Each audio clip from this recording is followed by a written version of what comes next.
Welcome back to the channel. My name is Adam and today we have a brand new 2021 BMW 330i with the xDrive. Now I'm going to explain to you why today's video is so important. I have said in many videos in the past, mainly in my Genesis G70 review, that having Genesis enter this compact luxury sedan market was like David going up against Goliath. And I will tell you, today we have Goliath. I'm going to explain to you why I believe the 330i is the pinnacle of the compact luxury sedans. Now before we get started, do me a favor, scroll down, hit the like button, hit the subscribe button if you've not already done so, and if you'd like to follow me on Instagram, the handle is AdamDrivesLA, just like the name of the channel. That's where I post some contests, giveaways, behind the scenes stuff, very cool things that you will not see on the channel.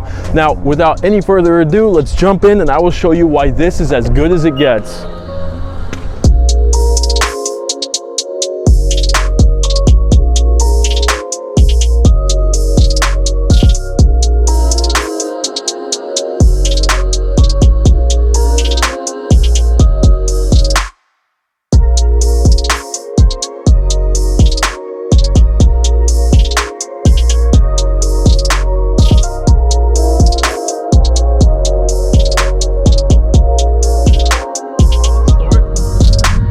Let's start by talking about this segment of car in general. Very popular segment. That would be the compact luxury sedans. The top three players definitely are this car, the BMW 3 Series, the Mercedes Benz C Class, and the Audi A4. Now there are a few new players in the game, mainly the Genesis G70. I've already reviewed a few of these cars. I will link those in the description of this video below.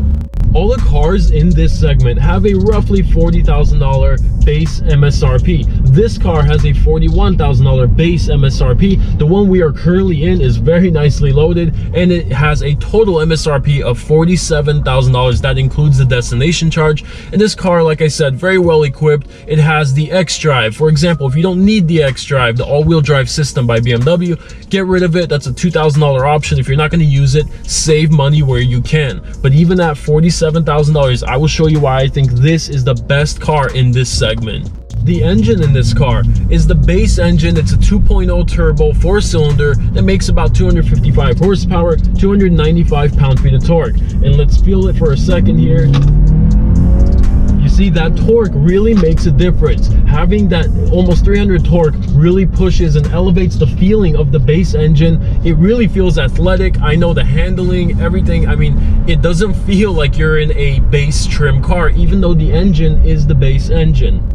Now this car is not available in manual. It is only an automatic and it's not a dual clutch. So as I kind of hit the throttle here, you'll feel it takes a minute to slow down, and it does feed a little bit of that exhaust sound in through the vents. I hate that, mentioned it many times, but you can turn that off.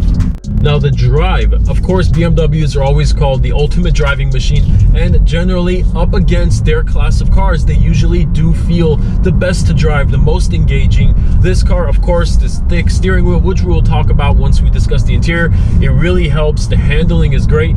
I will mention the first thing I noticed, that lane keep assist is so incredibly aggressive in this car. I mean, you just doze off a little bit off your lane and look, I'm fighting the car already. Now a key point I would make about the drivability in this car, I would summarize it by saying that it's effortless. That doesn't mean that the lane keep assist is really doing everything by keeping me in the lane. It does that, but the stiffness on the steering wheel, and I've made this point about BMWs in the past, this is why they're called the ultimate driving machine. The stiffness on the steering wheel to keep it straight at high speeds does wonders even at low speeds. I really have to put effort into pushing the car into another lane when I want to make a turn.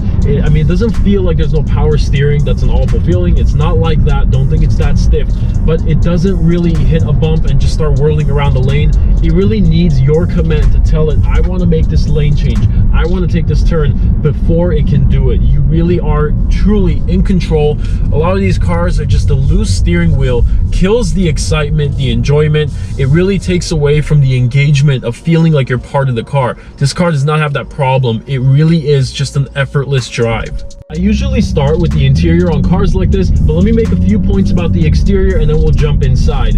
The design, I think it is absolutely the best in its class over the Audi A4, even the S4 with all the body lines and everything. I've recently reviewed one. I told you I was not crazy about the design. The C-Class Mercedes, kind of the same thing. It's a little bit tame. It's just borderline boring. This car is the most exciting from the exterior. You look at it and the LEDs are just done so well. There's just a perfect amount of them.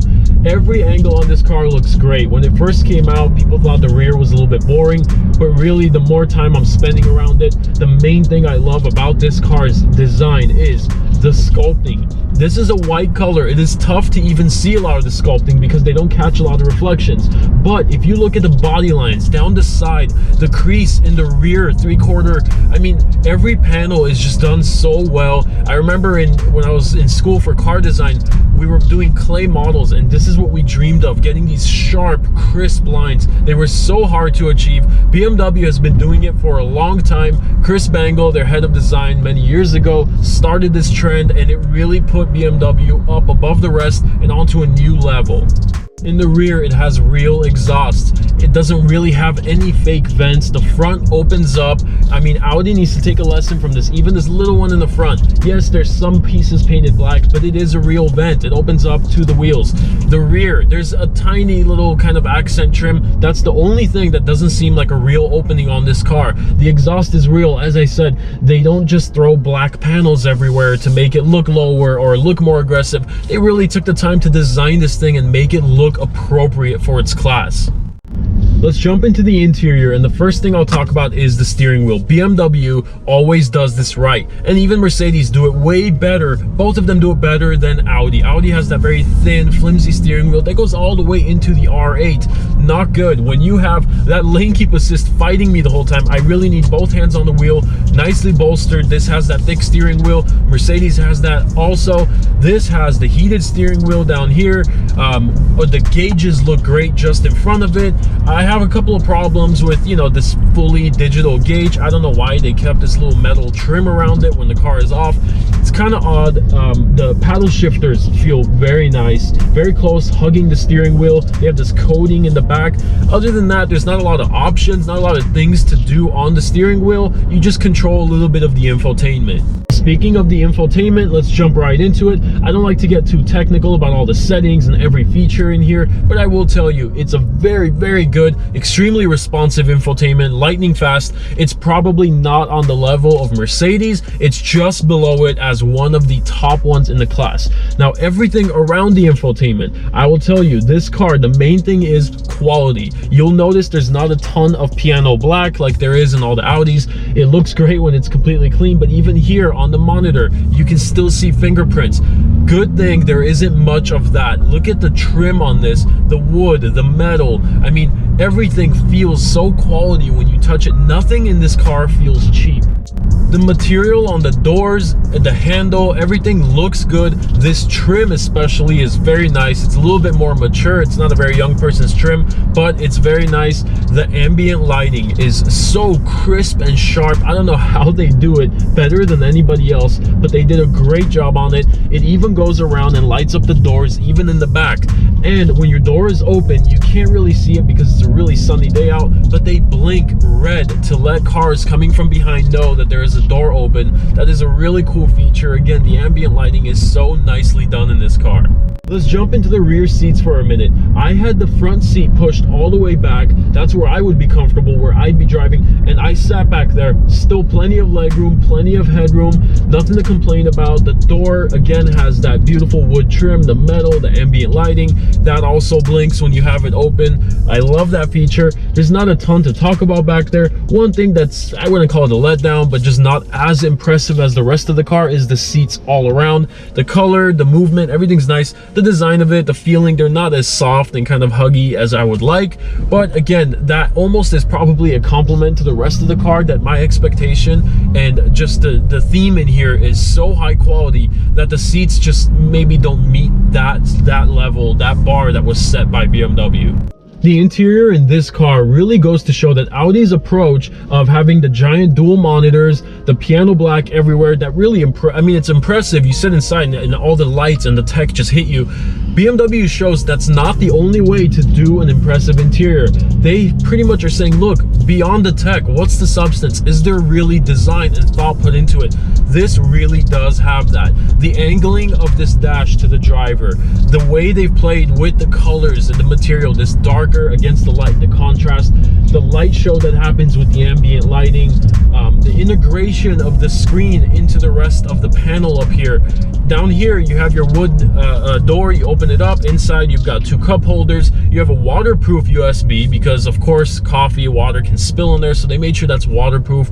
I mean, everything is just done so well in this interior that it's impressive on a different scale, not just by having giant screens everywhere. Now that I've made some points about the exterior, the interior, the overall drive, let me highlight a few of the reasons why I believe this is the best car in its class. First of all, 26 miles per gallon city, 36 highway, that by number is already best in its class, hands down. Another thing that's best in its class, hands down, is the cargo space. This has the most cargo space. The interior, I don't know if by cubic inch it's the biggest and the most roomy, but like I said, I have the seat all the way back. Sitting back there, I had no problem. So design-wise, interior, I mean, you're just not gonna get this level of quality with anything under $50,000. The exterior design, I mean, I would like to say hands down, it's just the best design in its class. BMW really got so sharp on everything on this car. The wheels, even that two-tone on it. I mean, not a lot of cars can look this good under 50K. BMW really knocked it out of the park. There's nothing that you really look at on this car and you say, oh yeah, they need to improve that, they need to do this. This car is like maxed out on improvement. Drivability, this has that BMW driving experience. It's just simply like things add to it. Maybe it's the steering wheel, maybe it's the firmness, but everything feels quality on this car. Even the drive, like I said, it's a very athletic car. I've driven all the other cars that are in its class and they don't feel like this. Now with all that said, you would think I'm gonna tell you to run out and go buy this car. I'm not gonna tell you to do that. I'm gonna tell you to run out and lease this car. The lease deals, if you can find the right dealership, the right agency, this car, for example, again, $47,000 MSRP, is leased at $395 a month with $2,000 down. That is an amazing deal. You are getting so much car out of that. I mean, when I heard the numbers that were being paid for this particular car, it blew my mind. I know what I've paid for cars in this class in the past, and it was nowhere near that. You don't get this level of just quality, experience, tech. You don't get this level of anything under 50K. Like I said, that lease deal is what you should be fighting for. If you can get anything even under $450 a month for this car, you should take it. Now here is the most amazing thing about this car. Of course, I'm comparing it to cars in its class, so I'm really making it sound like it's the best car in the world. There are things that I dislike, but everything that I dislike about this car is subjective, not objective. Meaning that anything I dislike, I'll find someone that loves that feature. I dislike the gauges, for example. I've met a lot of people that say this is the best gauges BMW has ever done. There really is nothing objectively bad about this car. Everything is just a preference away from being perfect. And I haven't really seen a lot of cars that can pull that off. And with all that said, I hope I was able to convince you why I believe that the BMW 330i is the best compact luxury sedan that about $50,000 can buy. Love this car. I'm really falling for the BMW brand. I never thought I would say that, but you've heard my conclusion. You saw my review. Thank you so much for watching. Scroll down, hit the like button, and I will see you in the next car.